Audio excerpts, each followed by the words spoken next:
Assalamualaikum warahmatullahi wabarakatuh. Waalaikumsalam warahmatullahi wabarakatuh. Bismillahirrahmanirrahim.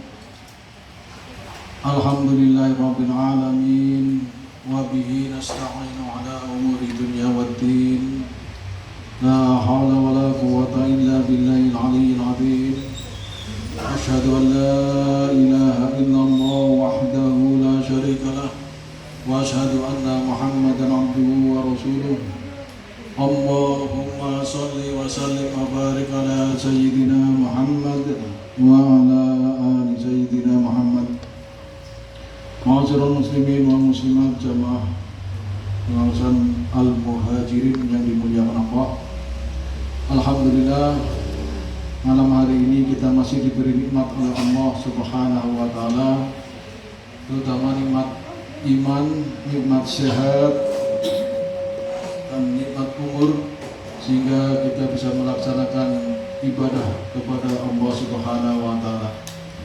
Mudah-mudahan ibadah kita yang kita kerjakan diterima oleh Allah Subhanahu wa taala. Pada malam hari ini kajian kita tentang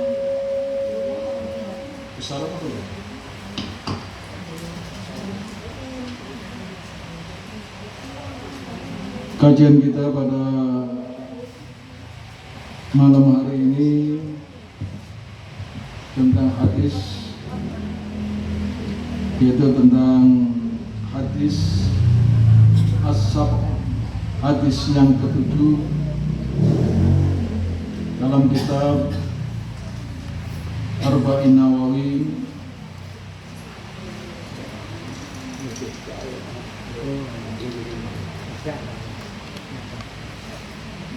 Al-Hadisus Sabi', yaitu hadis yang ketujuh. An Abi Ruqayyah Tamim ibnu Uwais ad-Dari radhiyallahu an anna Nabiyya sallallahu alaihi wasallam qala ad-dinu nasihah. Qulna liman? Qala lillahi wa li kitabihi wa li rasulihi wali a'immatil muslimina wa ammatihim. Ruwahu Muslim.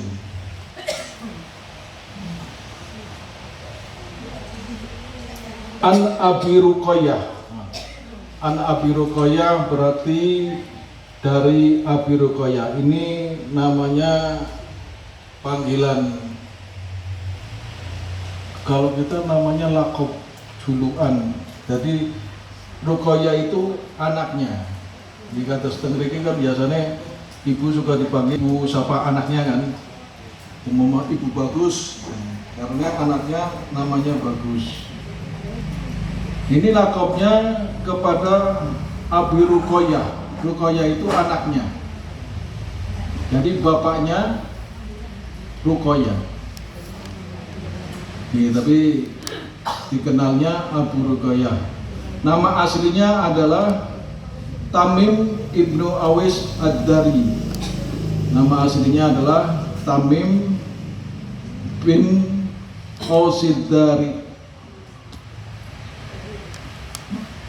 Jadi aslinya itu beliau adalah namanya Tamim, cuma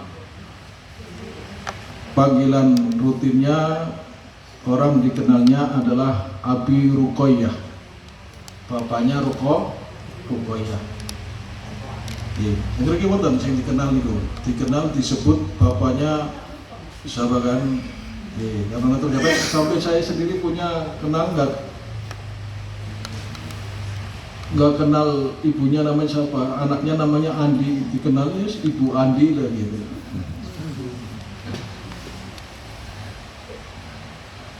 Kenalannya anaknya. Jadi ini di Arab biasa, panggilan-panggilan seperti itu. Sama di kita di sini, kita sering menyebut, memanggil anaknya. Abi Ruqayyah, bapaknya Ruqayyah. Nama temannya adalah Tamim Al-Sidari.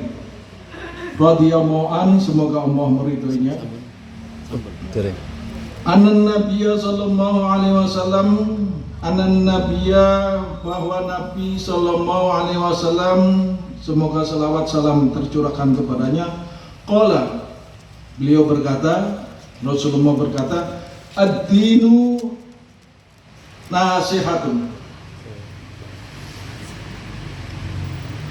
Qulna liman, kami bertanya, memang Rasulullah ini segala sesuatu, tindakan dan ucapannya itu hati-hati. Dan memang apa yang disampaikan itu memang dari Allah.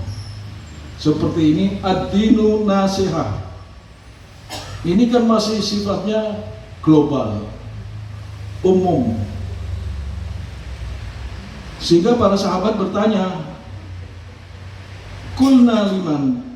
Sahabat bertanya, kami bertanya, sahabat itu, liman, untuk siapa?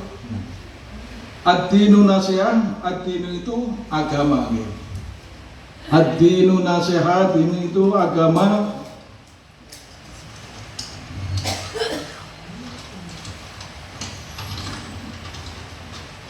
Ad-din itu agama. An-nasihat, nasihat. Ini kalau dalam ilmu nahunya itu ad-dinu, din itu mubtada dan nasihat khobar, yang menceritakan, menghabarkan nasihat. Ad-dinu itu nopo, din itu agama. Agama dibagi dalam dua masalah. Ada dinul amal, dinul amal, din yang diamalkan. Ada dinul jaza, yaitu balasan. Di dalam Al-Fatihah itu kan ada Maliki Yaumiddin. Jadi Maliki Yaumiddin yang hari pembalasan. Dinul amal adalah din yang diamalkan, amal. Kemudian nasihat. Nasihat itu artinya di sini adalah memurnikan sesuatu, memurnikan satu. Jadi kalau sudah bercampur dengan macam-macam, diberi nasihat, dimurnikan, dikembalikan ke aslinya. Makanya perlu nasihat itu untuk mengembalikan. Mungkin kita sudah banyak masalah, dinasehati, maksudnya dikembalikan kepada yang sebenarnya. An-nasihah,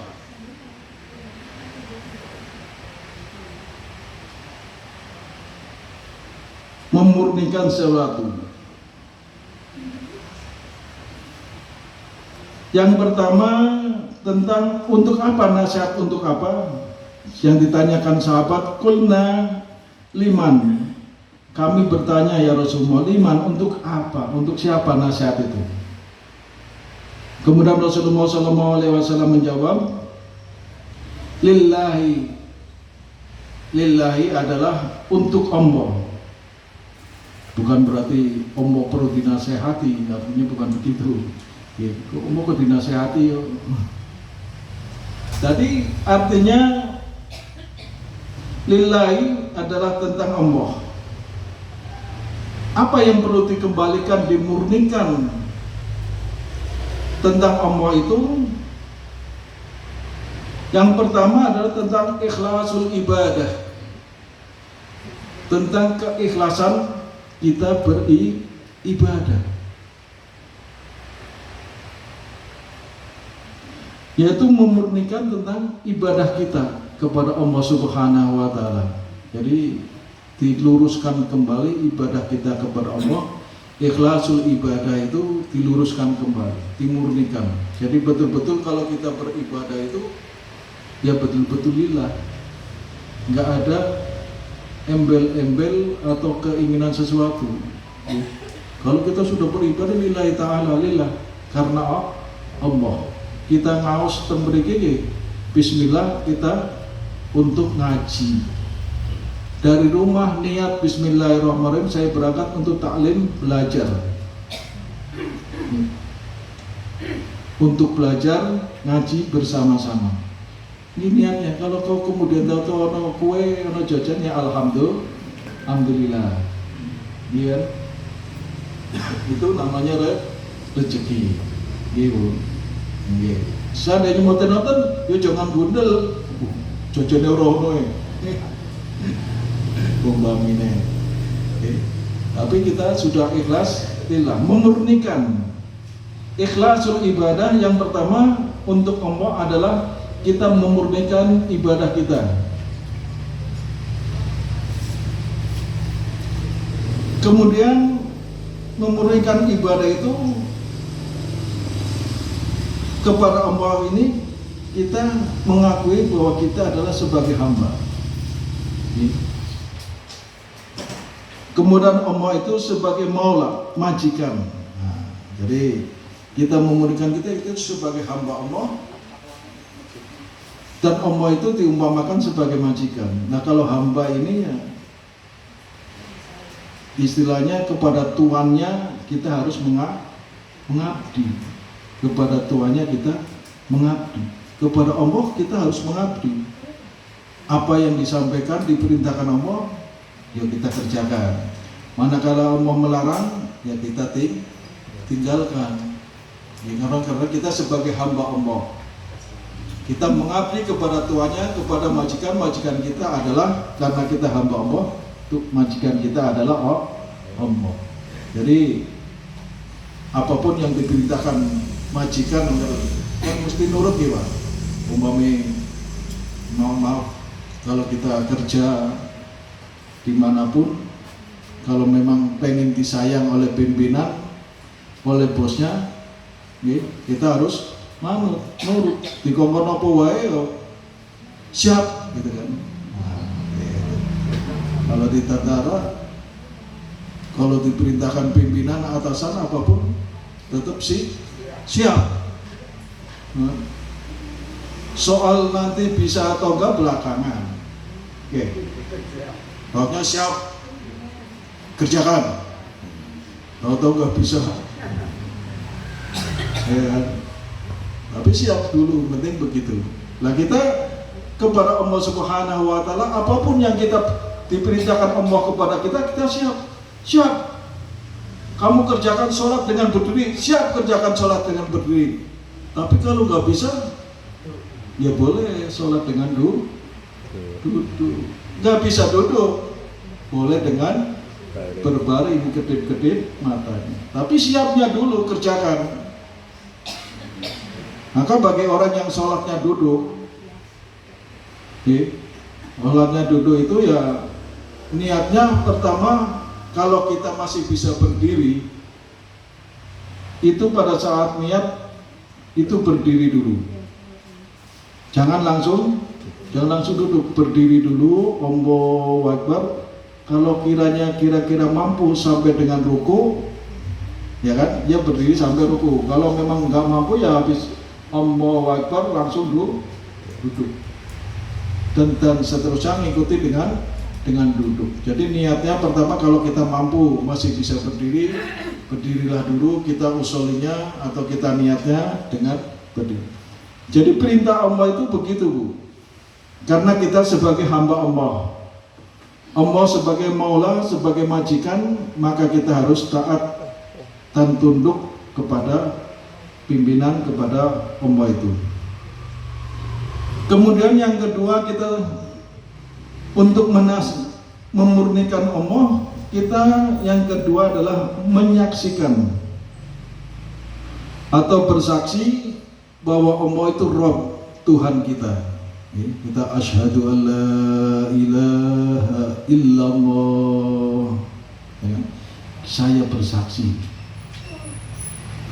bahwa Tuhan, tiada Tuhan selain Allah.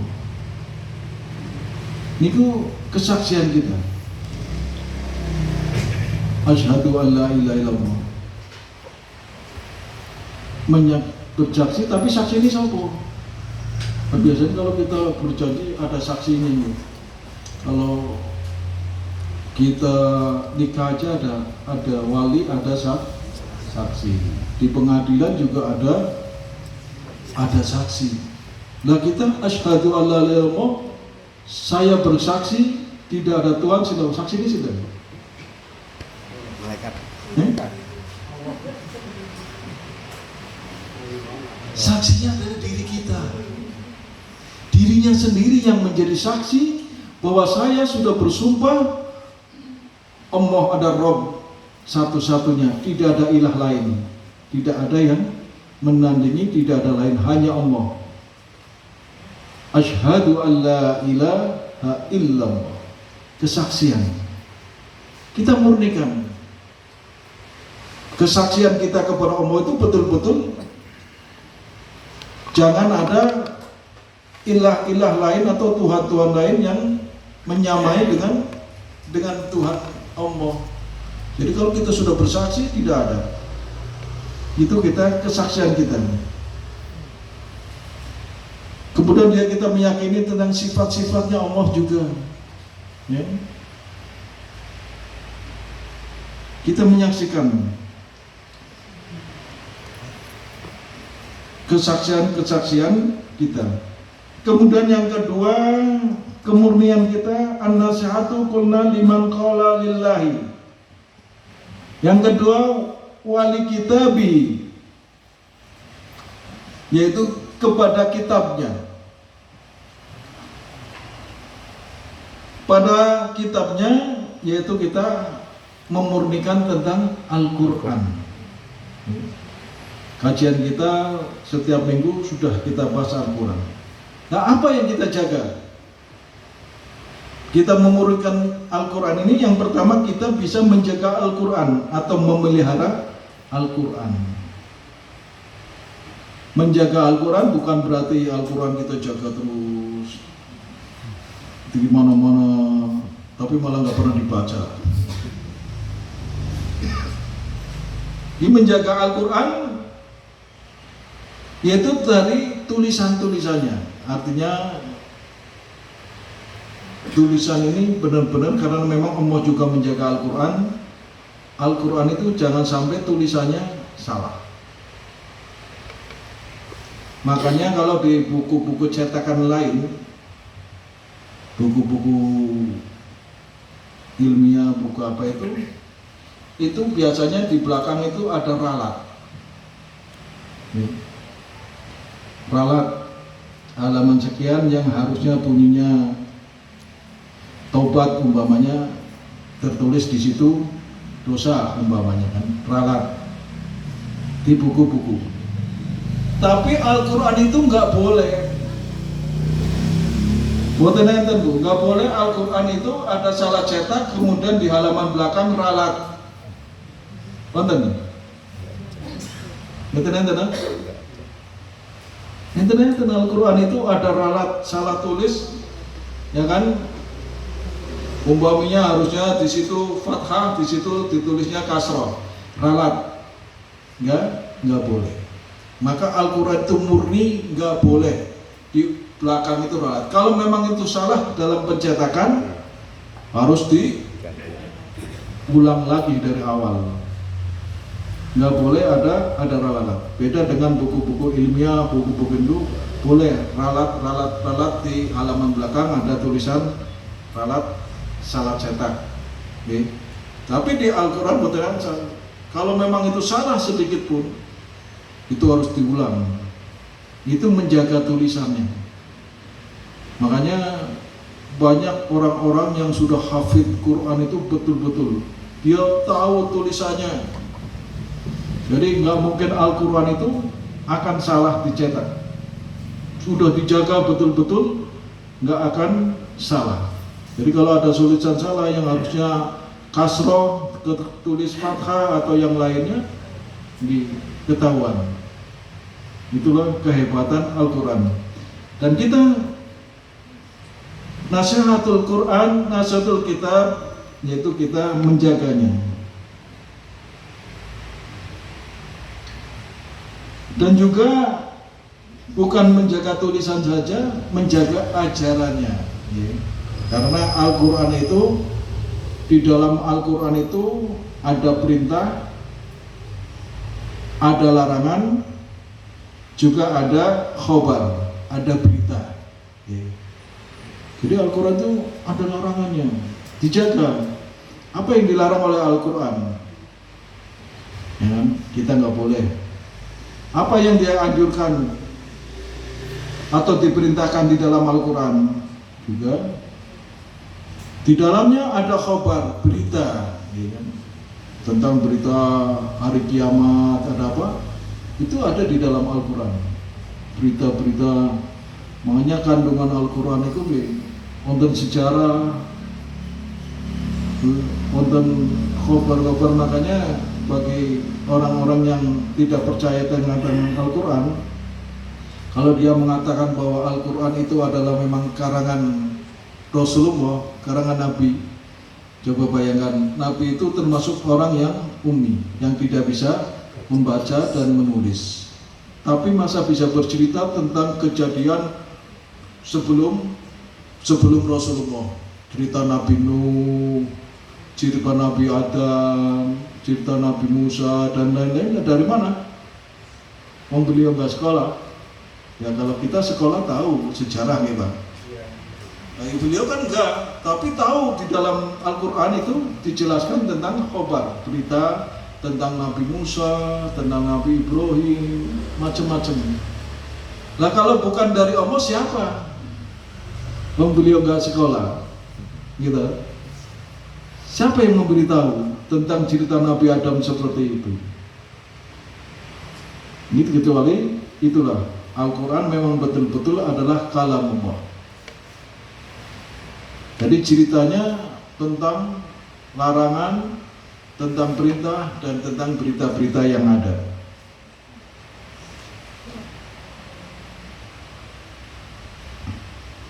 Dan seterusnya, Al-Quran kita harus menjalankan Al-Quran. Menjalankan Al-Quran tadi ya perintahnya tadi, perintah-perintahnya kita laksanakan, apa yang di dalam kandungan Al-Quran kita laksanakan. Kemudian kita beriman terhadap hukum-hukum yang ada di dalam Al-Quran. Di hukum yang paling jelas, rinci, itu hanya hukum waris.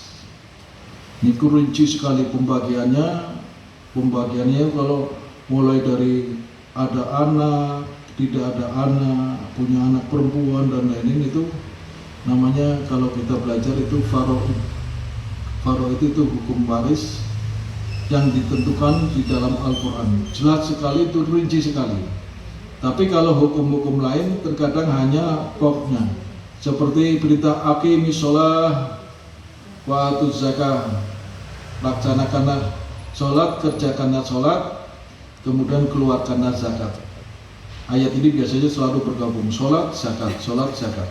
Tapi sholat kayak apa? Nah, adanya nanti di dalam hadis. Di Al-Quran tidak rinci. Keluarkanlah zakat. Kayak apa zakatnya? Berapa persen? Adanya nanti di hadis yang menjelaskan. Nah, yang itu sifatnya global. Nah, kayak ini Rasulullah memerintahkan ad-dinu nasihah, global. Perlu penjelasan secara gamblang. Makanya di sini sahabat bertanya, "Qulna liman?" Untuk siapa ya Allah? Untuk siapa ya Rasulullah? Kan ini yaitu tentang kedua, untuk kitabillah wa kitabi, yaitu kitabnya Rasulullah, kitabnya Allah Subhanahu wa taala, yaitu Al-Qur'an. Kemudian kita harus meyakini juga bahwa Al-Quran itu memang kalamullah. Kalamullah, bukan hasil dari tulisan Rasulullah SAW. Kita harus yakin. Cuma ada yang mengatakan Al-Quran itu kodim, ya. Ada yang mengatakan Al-Quran itu tidak kodim. Kalau orang Mu'tazilah itu Al-Quran itu tidak kodim. Yang kodim hanya satu, Allah. Tapi kalau kita orang Asy'ariyah, Al-Quran juga kodim, ya kan? Karena Allah ada, kalamnya ada. Jadi itu bukan makhluk, tapi kodim yang dari awal sampai akhir tetap sudah ada Al-Quran itu. Yang ketiga tentang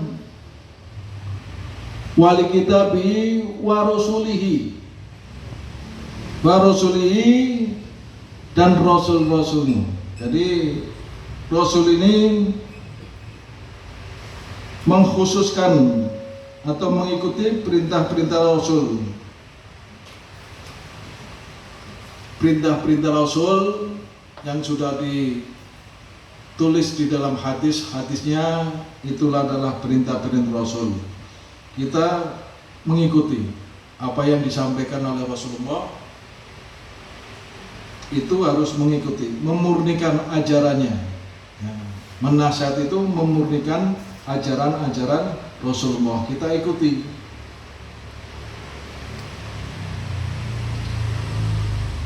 Kemudian yang kedua, iman kepada Rasul. Makanya setelah syahadat asyhadu an la ilaha illallah wa asyhadu anna Muhammadar Rasulullah, kita bersaksi bahwa Rasulullah adalah utusan Allah. Nah, kita harus beriman, meyakini. Jangan kita tidak percaya tentang Rasulullah. Kita harus. Terus iman kepada Rasul itu berarti peduli atau ya perhatian kepada Rasul.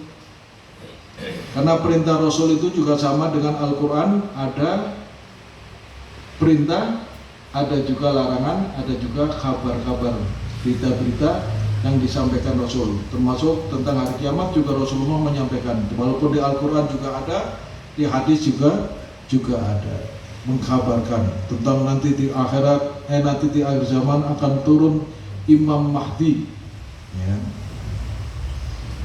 Setelah orang semuanya tidak mau beribadah, itu khabar, berita. Itu disampaikan Rasulullah. Tapi kapan turunnya? Wallahu a'lam. Dan dari mana akan turun? Dia juga kata wallahu a'lam. Tapi pasti akan terjadi. Itu namanya berita. Itu harus yakin bahwa berita itu akan ada, terjadi.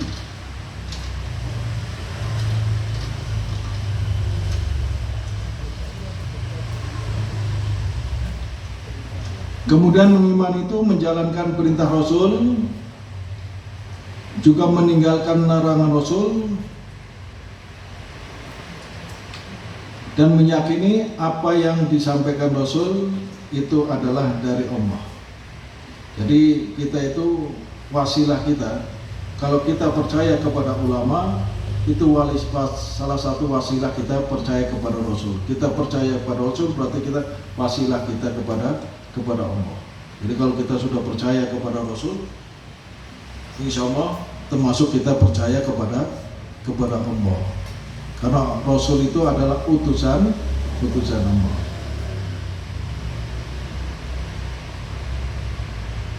Kemudian yang keempat,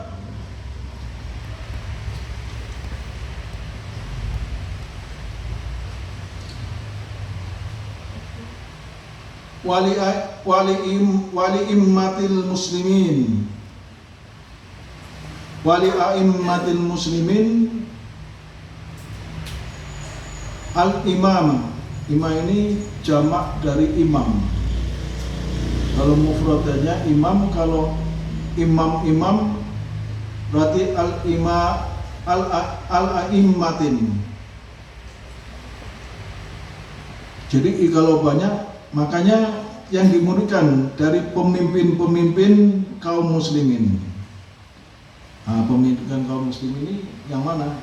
Kaum muslimin itu, pemimpin-pemimpin kaum muslimin ini terbagi dua. Ada pemimpin ulama, ada pemimpin umaro. Pemimpin ulama itu ulama rubaniyah, yaitu ulama-ulama pewaris para nabi. Nah, ini ulama-ulama pewaris para nabi, warasatul anbiya. Bagaimana sikap kita terhadap para ulama-ulama?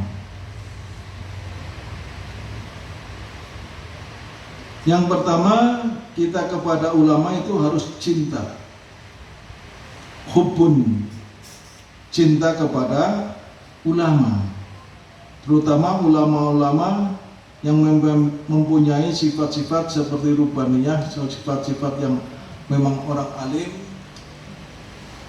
orang yang memang ya perlu disegani. Biasanya orang-orang seperti ini dari pancarannya dan ilmunya memang sudah cukup tinggi. Orangnya biasanya alim, kita harus cinta.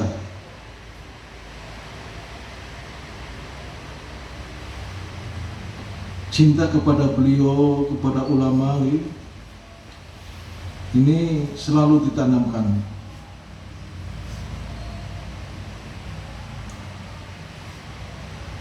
Cinta kemudian menjadi penolong. Nah, penolong itu bukan berarti apa, tapi membantu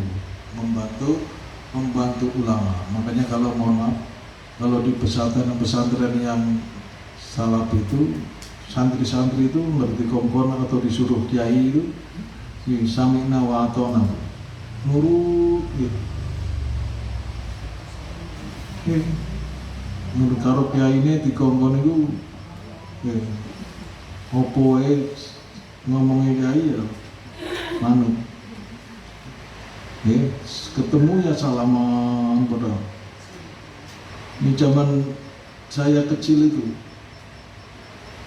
Saya kecil di kampungku ada kiai Syekh, namanya Syekh Ali. Itu zaman saya kecil itu, kalau beliau mau ke masjid itu jalan kaki dari arah sini. Ini bapak saya sudah di sini, itu biasanya nengok dulu ke kanan. Ke kanan terus ada beliau lagi jalan. Itu bukannya kemudian jalan di depannya, mundur dulu sampai dia lewat ke gang itu, terus nanti jalan di belakangnya, Pak.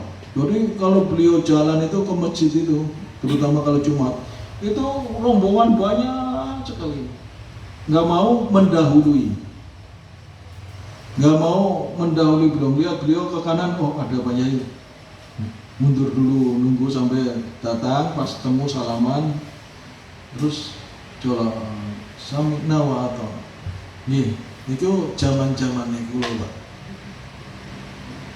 Zaman saya ini kayaknya mboten iki. Zaman kula alit. Termasuk mungkin saya pernah cerita nih. Kawan saya itu sami'na wa ata'na dengan kiai. Dulu pas kerja waktu itu, dia diterima di BKBN itu. Terus Pak Yai bilang, loh kamu kok kerja di situ? Apa nggak ada yang lain? Cuma ngomong gitu, apa nggak ada yang lain? Terus kawanku jadi pikiran, Pak Yai rupanya nggak suka. Padahal dia tinggal pemberkasan aja, Bu. Ujiannya sudah lulus, sudah apa, diterima PNS itu. Padahal kan cari kerja nggak susah kan? Tapi tinggal pemberkasan, Pak Yai ngomong kayak gitu, pikiran, oh kalau gitu udahlah. tidak memberkasan, artinya tidak diselesaikan, akhirnya dia mundur dari tes CPNS itu. Tapi gak berapa lama ada tes Kemenag, daftar lagi masuk, dan sekarang jadi pejabat. Oke, tapi ngomongnya kiai memang ya, di ngomongnya kiai, kok kerja nangkono, itu. Jadi ulama Aimatul Muslimin diantaranya tadi yang pertama adalah pemimpin ulama. Ulama kita harus taat, menolong, membantu untuk ikut menyebarkan dakwahnya. Nah, ini kalau kita mau membantu, menolong beliau dalam berdakwah ini kemana saja, nah insya Allah kita dapat keberkahan. Ikut dakwahnya beliau. Sekarang masih banyak orang-orang yang ikut dakwah beliau kemana-mana, bahkan ke kiai-kiai gitu. Insya Allah kita dapat keberkahan. Termasuk kita orang yang menolong, cinta kepada ulama. Karena cinta kepada ulama sebagai wasilah kita cinta kepada Rasulullah. Cinta kepada Rasulullah sebagai wasilah kita cinta kepada Allah. Jadi kita nggak bisa langsung cinta kepada Allah kalau tidak belajar dari dai, ya kan? Kita nggak bisa cinta Rasulullah kalau kita nggak belajar dari para kiai. Kita ngerti itu ya karena kiai yang mengajarkan tentang mahabbah, tentang cinta kepada Allah, kepada Rasulullah, dan kita mahabbah juga sekarang cintalah kepada kiai-kiai yang ada sekarang. Kemudian yang kedua A'immatul Muslimin, yaitu yang kedua adalah umara. Umara itu ya pemimpin kita di dalam pemerintahan. Kalau zaman dahulu itu ada raja, ada mufti. Ya. Mufti itu yang ahli hukum, penasihatnya. Ya. Kalau kita sistem kita ya ada presiden, ada penasihatnya. Cuma tuh kadang penasihatnya mungkin bagaimana kurang ngerti. Nah, ini umara. Pemimpin-pemimpin di negara ini juga harus kita taati, kita nasihati kalau memang kurang pas. Ya, karena ini sebagai imam. Jadi kalau imam itu, kalau kita imam sholat nih Pak, imam sholat itu manakala imam itu salah, itu bukan berarti ganti imamnya, enggak. Di Islam enggak begitu. Kalau kita sholat imamnya salah, kita ingatkan, kita ingatkan salah bacaannya, ya kan, dibenarkan. Biasanya mau, oh ya bacanya salah, benarkan. Tapi bukan kemudian langsung ditarik ganti imamnya, maju imam lain. Enggak, diingatkan sampai selesai sholatnya, baru setelah selesai sholatnya baru kita ya besok gak usah jadi imam lagi gitu. Imaminnya kurang pas umpamanya kan. Tapi setelah selesai sholatnya, kita di dalam kepemimpinan kita umara juga harusnya begitu. Mana kalau pemimpin kita salah, kita ingatkan sampai selesai jabatannya. Besok kalau nggak mau nggak usah dipilih lagi. Biarkan selesai sampai jabatan selesai. Besok nggak usah pilih mana. Nah, tapi terkadang di kita ini memilih kepemimpinan ini dilihatnya itu dari orang yang suka memberi. Kalau orang memberi ini orang baik gitu kan. Makanya mentalnya di bangsa kita kan masih seperti itu. Iya. Saya khawatirkan juga nanti negara kita bisa kayak negara Singapura. negara Singapura sekarang penduduk aslinya, penduduk suku Melayu itu tersingkir. Kepemimpinannya dipegang oleh orang-orang lain. Nah kalau kita, mental kita, bangsa kita juga seperti itu. Kalau orang memberi itu adalah yang baik sehingga dipilih. Nah, sekarang si duit itu ngomong Cina ya, yang non muslim. Makanya dulu saya pernah KKN di tahun 80-an itu di daerah Tangerang. KKN, saya ketemu di situ ada misi non muslim, tapi dia tidak memberikan, maksudnya dakwah enggak, cuma setiap bulan dia ngasih bantuan santunan. Cuma pada saat dia memberi santunan, lambang-lambangnya dia pakai. Jadi prinsip dia, saya nggak butuh orang-orang yang tua itu, tapi paling nggak butuh anak-anak itu. Nah, anak-anak itu sudah bisa menilai bahwa orang itu baik, sering ngasih buku, sering ngasih sembako, sering ngasih apa. Jadi jangka untuk sekian tahun, kalau dia sudah mengatakan bahwa itu baik, maka berarti sudah kena. Tinggal dimasukkan saja misinya. Nah, ini jadi pinter. Makanya politiknya dia itu mau menangkap ayam itu nggak usah dikejar-kejar. Kalau dikejar-kejar malah ayamnya kabur. Tapi kalau dikasih makan, nah, ayam itu kasih makan, teko dewe wah. Teko dewe ayam teko berak, cedak tinggal tangkap aja. Jadi khawatirkan kita nanti kalau kita nggak hati-hati kita akan seperti itu. Dikasih, yang penting kasih, sudah melihat oh itu baik, sering ngasih, akhirnya dipilih. Lama-lama negara kita seperti Singapura, tersisih kita. Atau yang di Pantai Indah Kapuk, itu kan yang punya orang-orang sana. Orang-orang kita di situ hanya sebagai satpam, sebagai sebagai pembantu, sebagai tukang kebun. Yang punya itu orang-orang sana. Memang harganya memang mahal. Kita nggak mampu beli. Kita terpinggir, lama-lama pinggiran jauh sana. Ini pinter, harganya dimahalkan. Pemerintah pinter, kayak di Jakarta itu juga begitu. Pajaknya semakin tinggi, ya kan?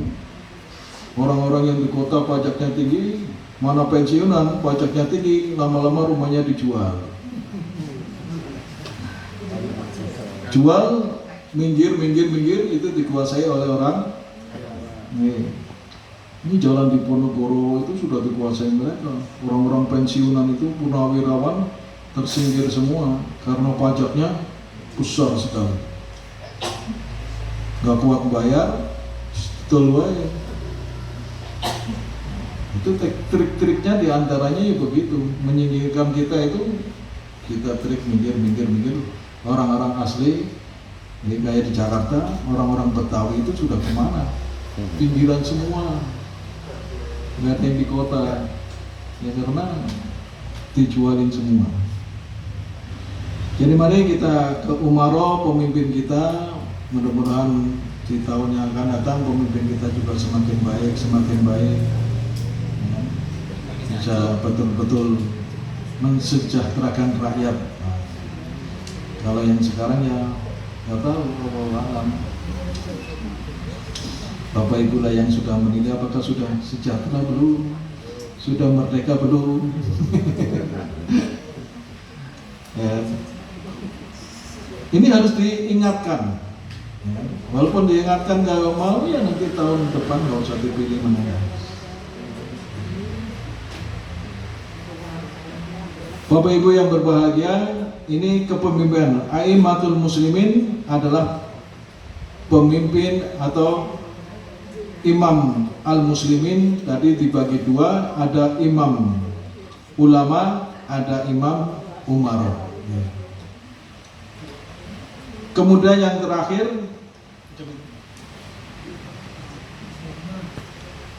lihat kuning ya.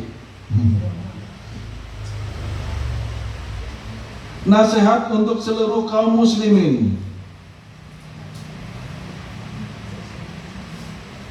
Amiyatun. Jadi dan semua orang-orang awam, wa amatihim. Orang-orang awam adalah kita seluruh kaum muslimin, umat Islam. Kalau Rasulullah menyampaikan kullu ummati yadkhulul jannah illa man aba. Rasulullah, seluruh umatku itu nanti akan masuk surga kecuali yang tidak mau. Illa man aba. Itu juga sahabat juga bertanya, liman ya Rasulullah, adakah orang yang tidak mau masuk surga? Enten betul? Enten Pak, orang yang tidak masuk surga, tidak pengen masuk surga itu enten? Ada nggak? Ada nggak? Ini kata Rasulullah itu. Kullu ummatin yadkhulul jannah illa man aba. Ya Rasulullah, liman ya'ba? Siapa yang tidak mau masuk surga ya Rasulullah? Sahabat juga bingung. Padahal digambarkan surga itu yuk enak, ya.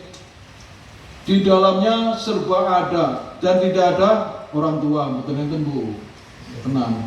Semua muda bapak-bapak, tenang Pak, semangat. Ya. Usianya usia muda, digambarkan di surga itu nanti seperti itu. Tapi Yohana, liman ya'ba ya Rasulullah, siapa yang orang yang tidak masuk surga? Waman ta'atihi dakhalal jannah waman atoni faqad aba. Orang yang taat kepadaku, kata Rasulullah, dakhalal jannah, itu akan masuk surga. Yang tadi disampaikan, orang yang masuk surga. Tapi orang yang tidak taat, faqad aba, itulah orang yang tidak mau masuk surga, orang yang enggak mau. Makanya di sini, kenapa di situ hadis itu tadi mengatakan kullu ummati, setiap umatku, tidak mengatakan kullu muslimin, setiap orang Islam. Setiap orang Islam masuk surga. Tapi yang disampaikan kullu ummati, hanya umatku. Karena Islam itu ada Islam yang umat Rasulullah, ya kan? Kalau umat Rasulullah pasti orang Islam. Tapi ada Islam terbagi, ada Islam kambu, ada Islam KTP gitu. Kambu ngerti Bu? Ya kambuan itu loh. Kayak penyakitnya kambu ini. Jadi ibadah itu kambu-kambuan gitu, artinya yang lagi rajin sekali. Terus setelah itu lali nggak sholat meneh. Enten itu. Ini lagi rajin ibadah itu khusus sekali. Biasanya setelah dapat nikmat lali, nggak pernah sholat meneh. Tengeri itu biar, tengeri itu onten. Tekor tiangnya, nggak ada nih, betul tuh gini. Ini namanya kambuan. Jadi ya kalau bahasa saya dakling, pendak eling. Yang lagi eling ya, salah. Lagi orang eling ya, bablas. Gak salah. Itu nih Islam kambuh. Yang ketiga tadi Islam KTP. Islam KTP ternyata kemarin saya ikut ngaji Pancasila. Ada ngaji Pancasila Pak. Di rumah Ibu Wali Kota.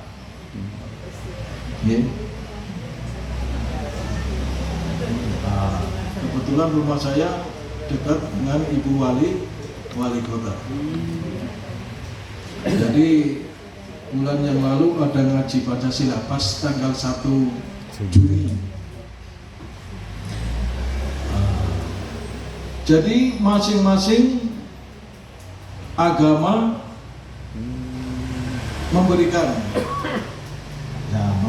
pengajian lah, memberikan khotbah macam-macam. Di antaranya tadi saya baru dengar, ya sebetulnya sudah dari dulu. Artinya dijelaskan bahwa dia KTP-nya Islam tapi hanya aliran kepercayaan. Karena aliran kepercayaan dia ngakui ya tidak pernah ibadah kayak sholat.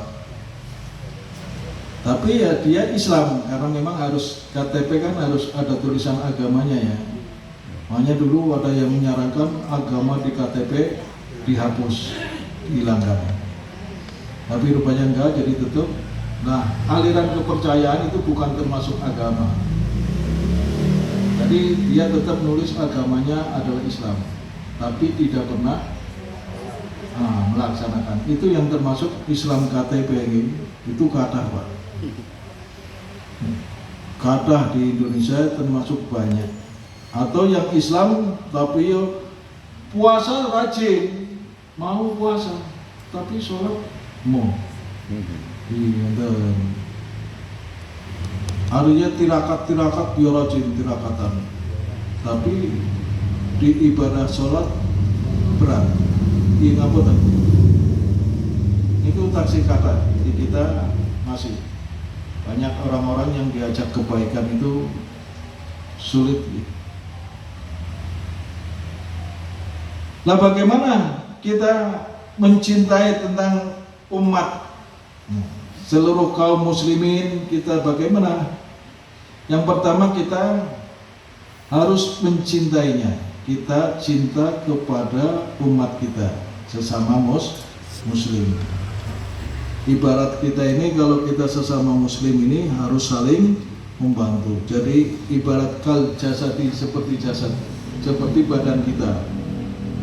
Manakala kakinya sakit kesandung, yang kesandung kaki. Tapi sampai malam karena sakit terkadang nggak bisa tidur. Badan terasa sakit semua. Ini sakit ikut sakit semua. Itu adalah kalau kita mencintai saudara kita sesama muslim.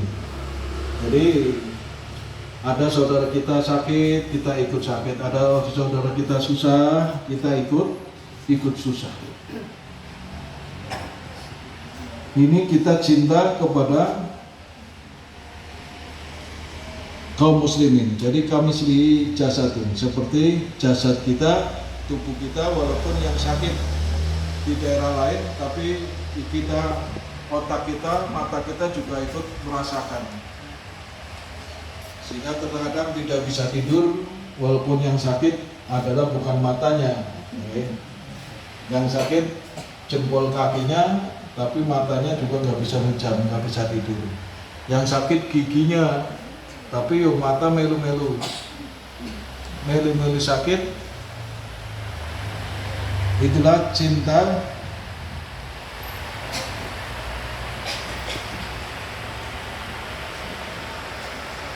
yang kemudian selagi kita cinta kepada sesama kita, kemudian sering-seringlah kita afsus salam.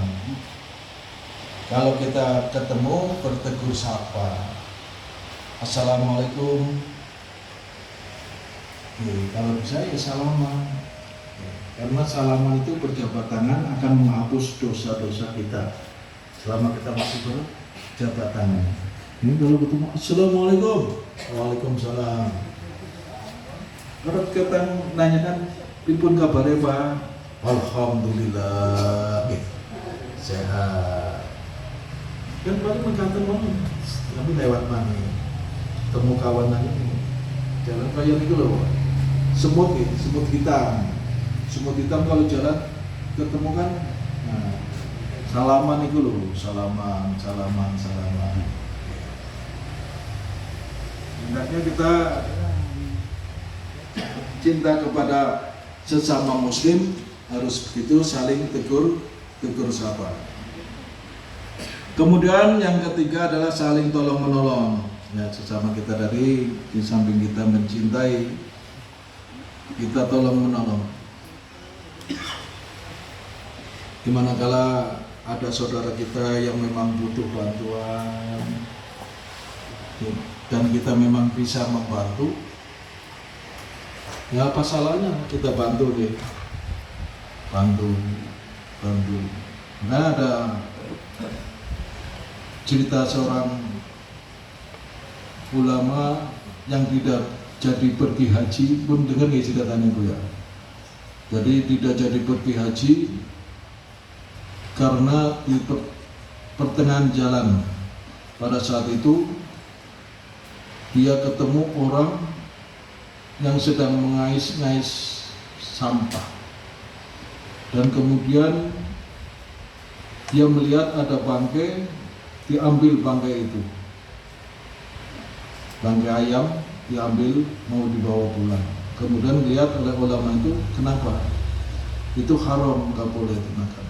Tapi bagi saya, kata orang itu, halal, karena anaknya sudah 2 hari tidak makan. Nah, ulama ini kemudian tidak jadi berangkat. Bekal-bekal yang berangkat haji itu dikasihkan semuanya, termasuk ontanya diberikan ke orang itu, sehingga dia tidak jadi haji, pulang lagi ke daerah. Tapi ternyata orang warganya, masyarakat itu menyambutnya dengan haji. Dia juga bingung, saya tidak haji, saya tidak jadi berangkat haji karena bekal saya kasihkan. Termasuk orang yang sudah berangkat dari Mekah itu juga mengucapkan haji. Dia bingung, ternyata ada malaikat yang membadalkan kita, menggantikan dia di sana. Kata, Bapak haji, malah bantu saya ngangkatin koper-koper saya, barang-barang saya, haji. Dia merasa tidak haji karena sudah berangkat tidak jadi. Tapi orang yang dari Mekah sana menyampaikan bahwa itu berangkat haji sampai ke sana dan bantu warga-warga sana, ke kampungnya itu yang haji, sering dibantu oleh dia. Padahal dia tidak sangka. Ini pentingnya manakala kita memperhatikan lingkungan kita, tetangga kita. Daripada untuk berangkat haji berkali-kali, tapi tetangga kita ada yang kekurangan. Haji sudah cukup sekali, tapi tetangga kita masih banyak membutuhkan. Lebih baik kita membantu tetangga-tetangga kita yang memang membutuhkan. Apalagi seperti ibadah umroh dan lain-lain, itu lebih baik untuk kayak ini kakak saya juga gitu, Mas kok nggak umroh aja? Daripada buat umroh, lebih baik untuk bantu keluarga yang membutuhkan daripada berangkat lagi umroh. Haji sudah akan cukup lah, lebih baik buat bantu keluarga yang memang membutuhkan daripada dia berangkat umroh. Nah, ini prinsip yang bagus untuk cinta kepada lingkungan kita, cinta kepada kaum muslimin, terutama cinta kepada keluarga kita. Jangan sampai keluarga kita, kakak beradik, tidak rukun, tidak akur, karena kita tidak saling memberi, saling membantu. Maka di ajaran Islam Rasulullah pun menyampaikan, sering-seringlah kita saling memberi hadiah. Nah, ini sunnah. Kita sering memberikan hadiah kepada orang lain, hadiah itu tidak harus mahal gitu. Hadiah apapun itu hal yang dianjurkan. Kita memberikan hadiah kepada saudara kita itu lebih bagus.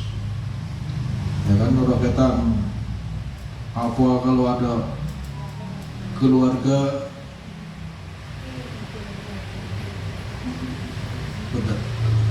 yang membutuhkan.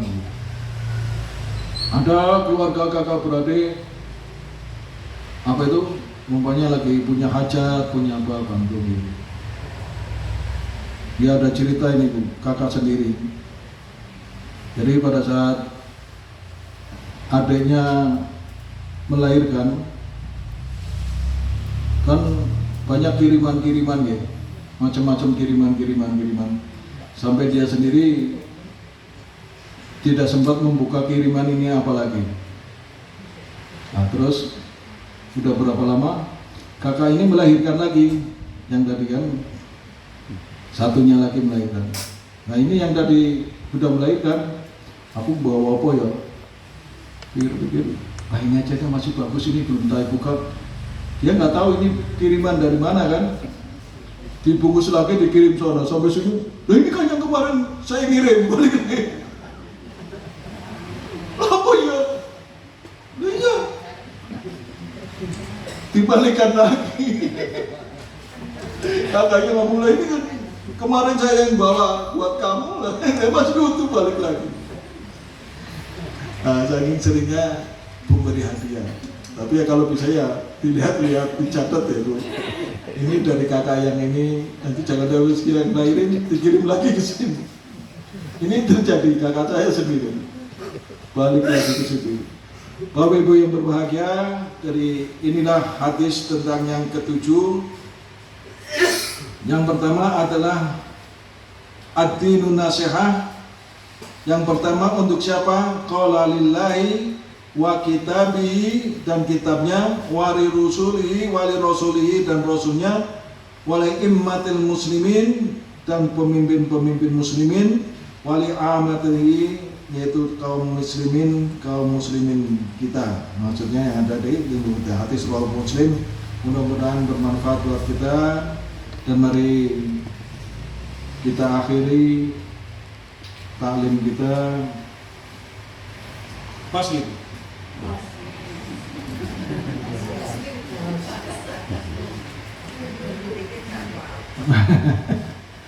Kawan-kawan, sudah menunggu bapaknya. Kusnanto. Hari saya terkadang walaupun di rumah suka malam juga Bu. Tapi nih terkadang keluar ngumpul ngaji deh. Jadi kadang nonton bola. Nah, karena saya sedang itu ya terkadang ikut ziarah, malam-malam ziarah Bu. Diajak, ayo berangkat ziarah ke Nyono gitu. Jam 12 temui mangkat, jam 10 temui mangkat.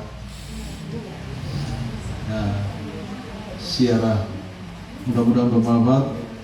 Sekali lagi mohon maaf atas segala kekurangan dan kekhilafannya. Wa'afu minkum wabillahi taufiq wal hidayah. Wassalamualaikum warahmatullahi wabarakatuh. Waalaikumsalam.